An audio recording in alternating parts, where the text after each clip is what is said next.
Hi, I'm reading Why the Church of the Nazarene Should Be Fully LGBTQ plus Affirming. We're in the Ally section, chapter 44. The Earth is Full Already by Marsha Lynn. Chapter description says, Earth's human population is growing at an alarming rate. Perhaps greater gender and sexual diversity is a natural response to overpopulation. The chapter continues. In Genesis 9, after the floodwaters recede, God told Noah and his family to, quote, be fruitful and increase in number, multiply on the earth and increase upon it, from Genesis 9:7.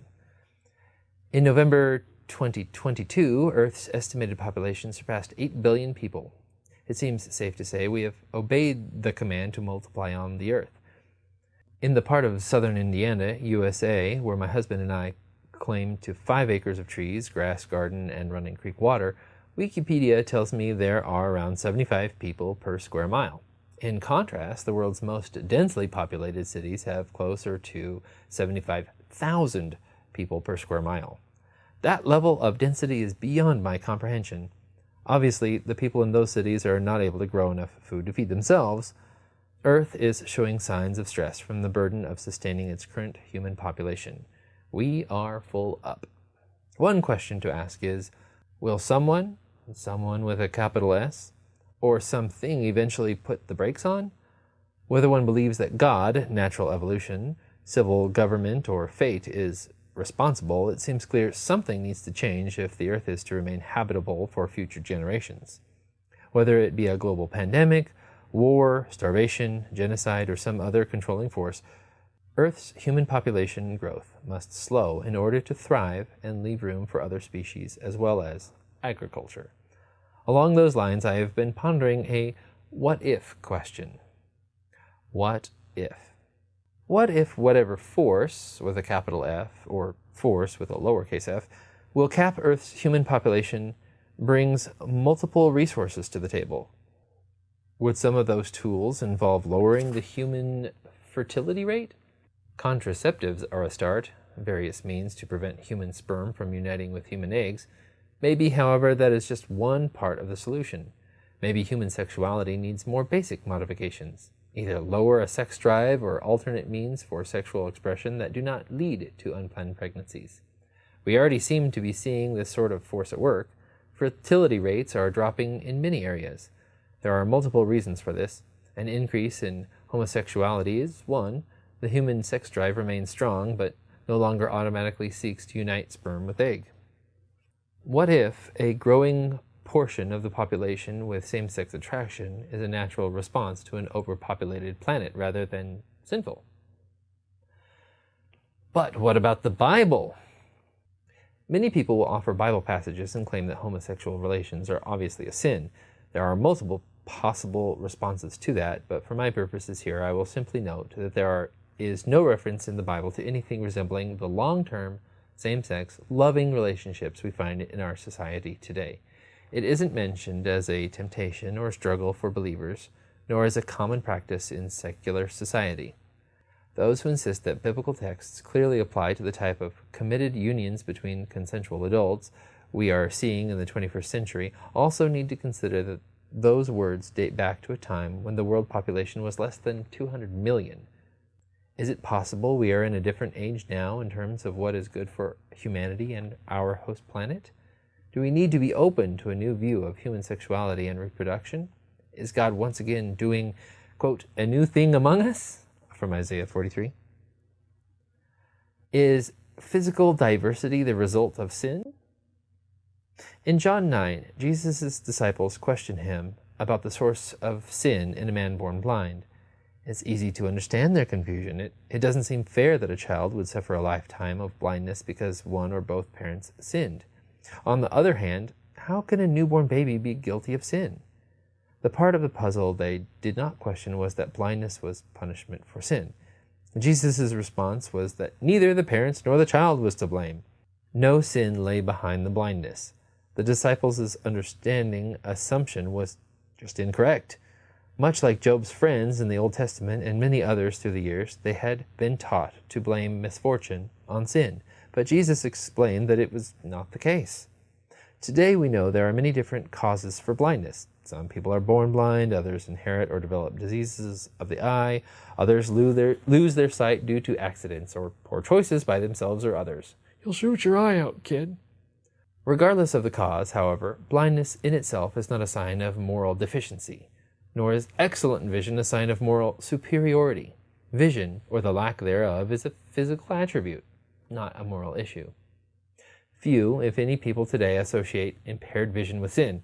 Those who experience such impairment may even reach the point where they do not view it as a disability. It's a part of who they are, has shaped them into a person that they are becoming, and is normal for them. Blind people often enjoy being more in touch with their other senses than other people. Perhaps this is why Jesus constantly asked people what they wanted before healing them. Were some people he encountered reluctant to leave their familiar behind? What if physical differences that seemed broken to us are normal for those experiencing them? Being sinister.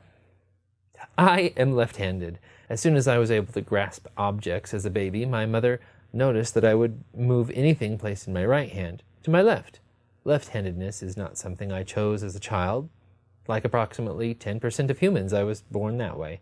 With enough motivation and effort, I might have been able to adjust to using my right hand for writing, eating, and shaking those baby rattles, but it certainly was not my natural inclination. As I grew, I persisted in being left-handed, despite the example of my right-handed parents, siblings, and friends. The Latin word for right is dexter, as in dexterous, skilled. The Latin word for left is sinister, as in menacing. In many times and places, favoring one's left hand has been seen as sinister. I am relieved to have never been pushed to use my correct or right hand when my left was more capable. Undoubtedly, a large part of that was the full acceptance of my preference by my parents and their advocacy for me as a child. If I had run into adults who expressed disapproval of my hand preference, I would be no less left-handed, but I might deal with the shame, guilt, and self-doubt, something that has never plagued me in this regard. Being left-handed is something I have long regarded as making me part of the fun subset of the population, even when inconvenient. In a group setting, I often look around to find my fellow lefties. The 1 in 10 ratio holds pretty true. In a group of 30, I expect to find at least 2 other lefties, and I usually do. And those people are no more or less sinister than the rest of the group. Despite what many have thought through time and space, right-handed people are not morally superior to us sinister left-handers. At this point in life, if I were offered a cure for left-handedness, I would decline. Being left-handed is normal for me and part of my identity. Diversity. What if we could view those outside the cisgender population the way that most people see left-handedness? I recently encountered a young man I first noticed several years ago when he was a student at the local high school. When he mentioned his boyfriend, I thought to myself, oh, he's gay. I knew there was something special about him. As that thought came to me, I realized that even though I am fully heterosexual, I seem drawn to young people who fall outside the norms. I like their nonconformity and flair. They are a part of a special subset of the population that appeals to me, another club of exceptions to the norm, like being left-handed. Different? Yes. Sinister? Not as far as I can see. In fact, many LGBTQ+ people made a commitment to Christ as children and were initially devastated to discover that their developing sexuality cast any romantic interest they might have as sinful in the eyes of the church. Many continue to live as followers of Jesus Christ, despite how few churches offer them full fellowship and acceptance, and how inclined many church people are to dismiss their faith as false. Perhaps a shift in what we see as acceptable in terms of sexuality is what we need at this stage of human development. The earth is full already. Why would we insist on calling what seems to be naturally increasing within humanity in an overpopulated world sinister or evil? As I look around at creation, I see that God loves diversity. Why would sexual diversity in the human experience be different, especially diversity that helps slow down population growth in an overpopulated world? People outside the norms have much to offer. My world is a better place because of them. Marsha Lynn enjoyed 3 careers before retirement: electrical engineering, then full-time mother, and finally a public library director. She has also served in multiple areas of ministry in her local church. She first considered theological questions as a child in the Church of the Nazarene and continues to ponder them in her retirement years. Thank you, Marsha. I really enjoy your points. The point about, maybe the earth is overpopulated isn't a strong one for me, but I think it might be for others. The strongest point for me was the whole connection to physical diversity being sin or not, like blindedness or not. That really resonates with me. I get that one. Very good. And the whole left-handed thing is a little funny, but back, 40, 60, 80 years ago, it was you were disciplined in school for being left-handed, which is just bonkers to me. Anyway, it's a great chapter and a few really good points that help connect the dots for me in new ways. So thank you so much for your chapter.